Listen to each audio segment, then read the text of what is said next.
தந்தையர் தினத்திலேயா இப்படி ஒரு சோகம் நடக்கணும்? தந்தையின் முகத்தை பார்த்த அடுத்த நொடியே நடந்த சோகம்.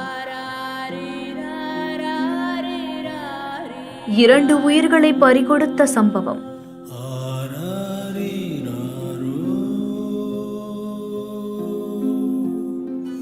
மதுரை மாவட்டம் உசிலம்பட்டி பக்கத்துல இருக்கக்கூடிய தும்மக்குண்டு பெருமாள்பட்டியை சேர்ந்தவர் தான் பால்சாமி.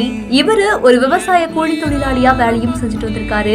சோ இவருக்கு 2 மகள்கள், ஒரு மகன் இருக்கிறதாகவும் சொல்லப்படுது. மகன் ராமையா அப்படிங்கிறவரு உத்தமபுரத்துல இருக்கக்கூடிய நியாய விலைக்கடையில விற்பனையாளரா வேலை செஞ்சுட்டு வரதாகவும் கூறப்படுது. இந்த நிலையில தான் அவருடைய அப்பாவான பால்சாமி உடம்பு சரியில்லாத காரணத்தால இறந்துட்டதாக கூறப்படுது. தந்தை இறந்த செய்தியை கேட்டதுமே ராமையா நேரில் வந்து அப்பாவுடைய உடலை பார்த்து கதறி எழுதப்போ மயங்கி விழுந்ததா கூறப்படுது. உடனே மயங்கி விழுந்தவரை மருத்துவமனைக்கு கூட்டிட்டு போயிருக்காங்க. அங்க பரிசோதனை செஞ்சு பார்த்த போது மாரடைப்பு ஏற்பட்டு அவர் ஏற்கனவே இறந்துட்டதாக மருத்துவர்கள் சொன்னதாகவும் கூறப்படுது. உலகம் முழுவதுமே சர்வதேச தந்தையர் தினம் கொண்டாடப்பட்டு வரக்கூடிய நிலைமையில அப்பா இறந்து போன சோகத்துல மகனும் மாரடைப்பு ஏற்பட்டு உயிரிழந்த சம்பவம் உசிலம்பட்டி பகுதியில பெரும் சோகத்தை ஏற்படுத்தியிருக்கு. இந்த செய்தி குறித்த உங்களுடைய கருத்துக்களை கீழே கமெண்ட்ஸ்ல சொல்லுங்க. மேலும் செய்திகளுக்கு நம்ம பிஹைண்ட் ஃபாலோ பண்ணிக்கோங்க.